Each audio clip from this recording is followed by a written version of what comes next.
Dr. Anthony Harper here, blessed to be with David Bedein with UNRWA update. And David will explain about what that's all about. It's very important issues with overall the concerns about anti-Semitism. So David, I'm talking with you. Are you in Jerusalem now? At my office in Jerusalem, yes. Okay, the wonderful land of Israel and the best city of all, Jerusalem. But so what would you like to give our viewers or our listeners an update on the UN agency UNRWA? What is going on with those issues? And the most important thing is that the United States of America has made it very clear that if UNRWA, which is the United Nations Relief and Works Agency, which established a curriculum, an unprecedented curriculum that praises those who murder Jews as heroes. Now that's something hard to believe, but that's exactly what we have developed here, what's been developed here over the last few years. And every level, you can see our new website, UNRWAmonitor.com. And on the very top, you'll see the curriculum. And the curriculum which praises those who murder Jews, and the curriculum which puts the idea of what they call right of return, the right to take back Palestine by force. Now, what's interesting is that this is a United Nations agency. It's not just a regular agency, but a United Nations agency, which is supposed to ascribe to a higher level. In other words, which is supposed to have values that are much more sacrosanct than anything else. And all of a sudden, what has happened is that instead of having values that reflect school books and teachings that reflect the United Nations principles of peace, tolerance, everything having to do with a better view of mankind, all of a sudden there's a curriculum which is a war curriculum unprecedented. Mm-hmm. And we have translated the school books. We engaged Dr. Arnold Gross and a team of experts to review the books and to make sure that they would be understood. And Senator James Risch, who at the time was the chairman of the Near East subcommittee of the Senate, then became the chairman of the Senate Foreign Relations Committee, and now is the ranking Republican of the Senate Foreign Relations Committee. He made his influence known, and when he looked at the school books, he said, "No child should be learning a school book where you learn how to murder anyone, let alone Jews." And he has made it very clear that UNRWA has to be, the feet of the UNRWA have to be, in a sense, in the fire, and you have to make sure that there not be anything which would stop the United States from enforcing the accord.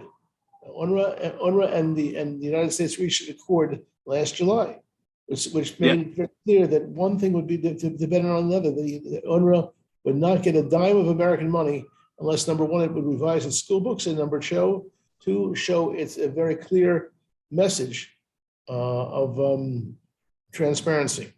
Senator James Risch is from Idaho, and also there's the GAO was involved. And how did Senator Risch get them involved? Well, basically, that was an amazing story, because we had hired a team to go over all the school books, 1,000 school books, and we said, "Don't believe us. Bring in an objective factor that will also go through the school books." So Senator Risch came up with the idea of going to the General Accounting Office, the Government Accounting Office, excuse me, and to make their own evaluation of the situation of the school books, of the school curriculum. And they came to the same conclusion we had, that these are not appropriate to be taught. So what's the bottom line of what's happened here? The United States renewed its funding to UNRWA, which had been stopped by President Trump. However, made a very clear situation that UNRWA would not get any money, and it would all go into escrow unless UNRWA fulfilled two requirements. One, very clear commitment to transparency, and number two, a reform of the school books, and has not done either. Therefore, guess what's happened? The money is in escrow. and they're not getting it. They're very upset. The people in UNRWA not getting it. They're very upset.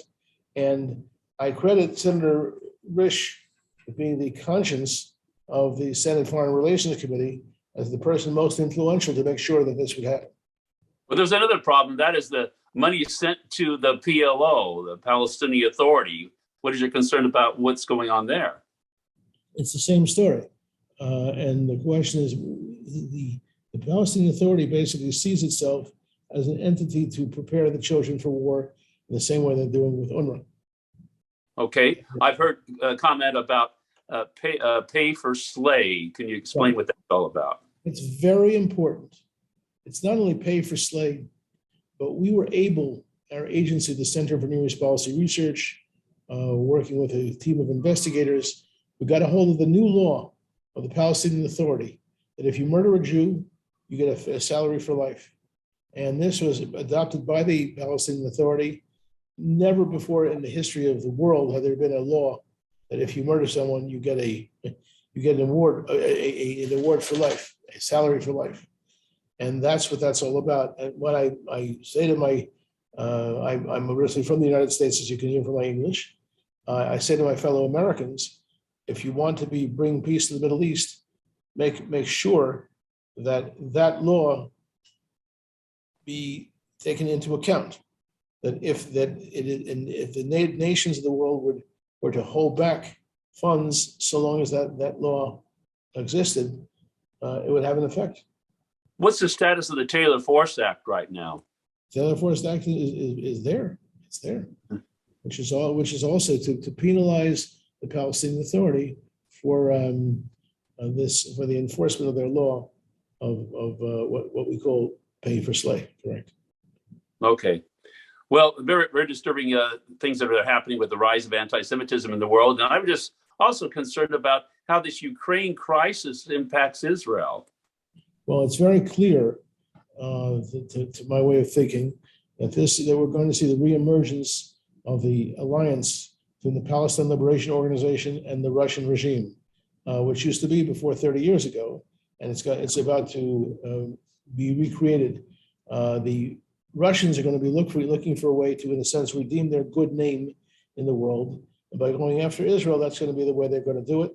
And they're going to make demands of Jerusalem, beginning with the Russian Orthodox Church, that piece of land inside the middle of Jerusalem. And they're going to be making demands that Israel take its troops and civilians off of the Golan Heights, which Israel conquered in 1967. So we're going to hear a lot more about the emergence. I have on my website, IsraelBehindTheNews.com, a very important study, the history of the KGB manipulation and founding of the first agency that really went after the legitimacy of Israel. And well, clearly from the history, Russia has been very anti-Semitic, I think, about the desecration of the Jewish cemetery in Vilnius, Lithuania. But what do you think about the new prime minister of Israel's meeting with Russian President Putin recently? We don't know enough in terms of what took place for us to really comment on that. It's a fascinating thing that on the Jewish Sabbath, he went to see him, violating all the laws of the Jewish Sabbath. And you can only do that if you want to save a life. I don't know. We'll have to see. The jury is out. Now, what would your final message be to President Biden if you could be here to talk? If I were to speak with President Biden's assistant, I would say, are you going to stand firm to make sure that no money goes to either the Palestinian Authority or to UNRWA unless they stop this pay to slay law, unless they stop the issue of school books and teachers who are promoting war against the Jews? That can be stopped. But it all depends on a certain level of commitment.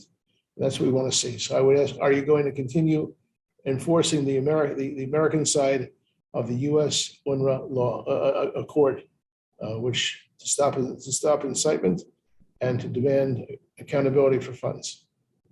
Well, I invite everyone that's watching this to pray for Israel as never before and the Ukraine people. And for one day there will be peace. But I wish it were right now, David, and thank you for sharing this important UNRWA update. So once again, your website for everyone to look at. IsraelBehindTheNews.com. Okay. Well, thank you, David, for joining me for this crucial update. And hopefully we get some good news here soon on several fronts. Thank you very much. And I think that Anthony Harper is a blessing to the people of Israel and to the God of Israel for what he has done to bring our message very clear. Thank you.